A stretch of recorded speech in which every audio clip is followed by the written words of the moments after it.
வலியற்ற varicose vein சிகிச்சை எளிய 30 நிமிட செயல்முறை 7279487335. ஈரோடு அரசு மருத்துவமனை ரவுண்டானா பகுதியில் உள்ள சுப்ரீம் மொபைல்ஸ் கடையில் 12 லட்சம் ரூபாய் மதிப்பிலான செல்போன்கள் திருடப்பட்ட சம்பவத்தின் சிசிடிவி காட்சிகள் வெளியாகியுள்ளன. இதுகுறித்து கூடுதல் தகவல்களோடு நமது செய்தியாளர் தங்கமணி இணைகிறார். வணக்கம் தங்கமணி, மேலும் அவர். ஜெயஸ்ரீ வணக்கம். அதாவது ஈரோட்டில் பிரபல செல்போன் கடையின் பின்பக்க கதவை உடைத்து உள்ளே இருந்த சுமார் 12 லட்சம் மதிப்பிலான விலை உயர்ந்த 56 செல்போன்கள் கொள்ளை போன சம்பவத்தினுடைய சிசிடிவி காட்சிகள் தற்போது வெளியாகியுள்ளது. ஈரோடு அரசு மருத்துவமனை பேருந்து நிறுத்தம் அருகே ராதாகிருஷ்ணன் என்பவருக்கு சொந்தமான செல்போன் மற்றும் உதிரி பாகங்கள் விற்பனை நிலையம் பிரபலமான சுப்ரீம் மொபைல் நிறுவனமானது செயல்பட்டு கொண்டிருக்கின்றது.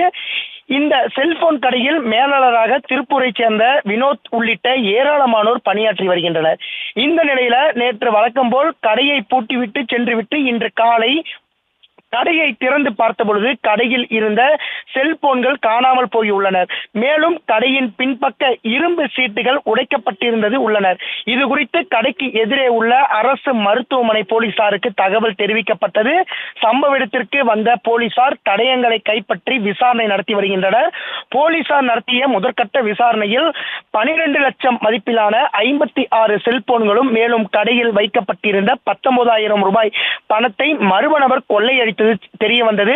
தொடர்ந்து மேலும் கண்காணிப்பு கேமரா காட்சிகளை கைப்பற்றிய போலீசார் தற்போது வழக்கு பதிவு செய்து விசாரணை மேற்கொண்டு வருகின்றனர். இந்த நிலையே தற்போது அந்த சிசிடிவி காட்சிகள் என்பது வெளியாகியுள்ளது. குறிப்பாக ஒரு மர்ம நபர் ஒருவர் கடையின் பின்பக்க பக்கவாட்டை உடைத்து உள்ளே சென்று அங்கு அடுக்கி வைக்கப்பட்டிருந்த 56 செல்போன்களை ஒவ்வொன்றாக எடுத்து தனது பையில் எடுத்து செல்லும் சிசிடிவி காட்சிகள் தற்போது வெளியாகியுள்ளது. குறிப்பாக ஈரோடு மாநகர் பகுதியில், அதாவது அரசு மருத்துவமனை அருகில் உள்ள ரவுண்டானா பகுதியில் உள்ள பிரபல சுப்ரீம் மொபைல் அந்த மொபைல் கடையில் தற்போது அந்த திருட்டு சம்பவம் என்பது நிகழ்ந்துள்ளது.